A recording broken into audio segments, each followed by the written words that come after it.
আন্দোলনকারী আনসার সদস্যের সঙ্গে ব্যাটালিয়ন আনসারের কোনো সম্পর্ক নেই বলে জানিয়েছেন বাংলাদেশ আনসার ও গ্রাম প্রতিরক্ষা বাহিনীর মহাপরিচালক মেজর জেনারেল আব্দুল মোতালেব সাজ্জাদ মাহমুদ। গতকাল রবিবার রাতে গণমাধ্যমকে তিনি একথা জানান।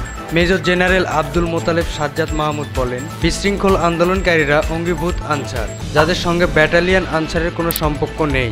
এ ব্যাপারে সবাইকে সজাগ থাকার অনুরোধ জানায়।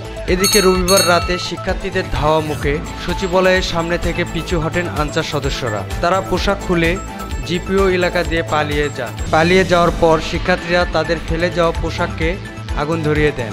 যারা অধিকারের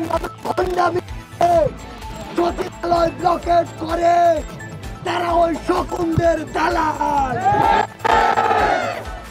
আমার ভাইদের যারা হামলা করেছে, রক্তাক্ত করেছে, তাদের বিচার না হওয়া পর্যন্ত রাজপথ আমরা ছাড়ছি না। ক্লিন অপারেশনের মাধ্যমে এইসব গান্ধীবাদী দূষরদের, ষড়যন্ত্রকারীদের অনতিবিলম্বে গ্রেপ্তার আওতায় এনে তাদেরকে বিচারের সম্মুখীন করতে হবে। এর আগে জাতীয়করণের এক দফা দাবিতে রবিবার দুপুর 12টার পর থেকে সচিবালয়ের সামনে বিক্ষোভ করেন আনসার সদস্যরা।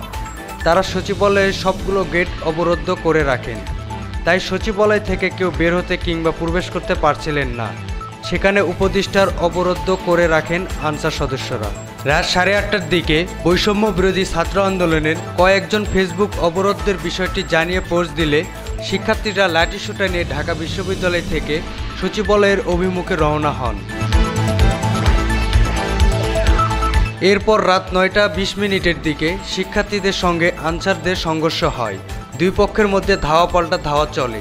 এক পর্যায়ে সেনাবাহিনী ঘটনাস্থলে এসে উভয় পক্ষকে শান্ত করার চেষ্টা করে। পরে শিক্ষার্থীরা আনসার সদস্যদের ধাওয়া করে। এ সময় আনসার সদস্যরা পোশাক খুলে জিপিও এলাকা দিয়ে পালিয়ে যান। ছাত্র জনতার আন্দোলনে আওয়ামী লীগ সরকার পতনের পর অন্তর্বর্তী সরকারের কাছ থেকে দাবি আদায়ে পেশাজীবীদের বিভিন্ন পক্ষের আন্দোলনের মধ্যে গত বুধবার মাঠে নামেন আনসার সদস্যরা। তারা দৈনিক ভাতার ভিত্তিতে কাজ করতে রাজি নন। চাকুরি জাতীয়করণের দাবিতে সেদিন থেকেই প্রতিদিন তারা রাস্তায় বিক্ষোভ করেন।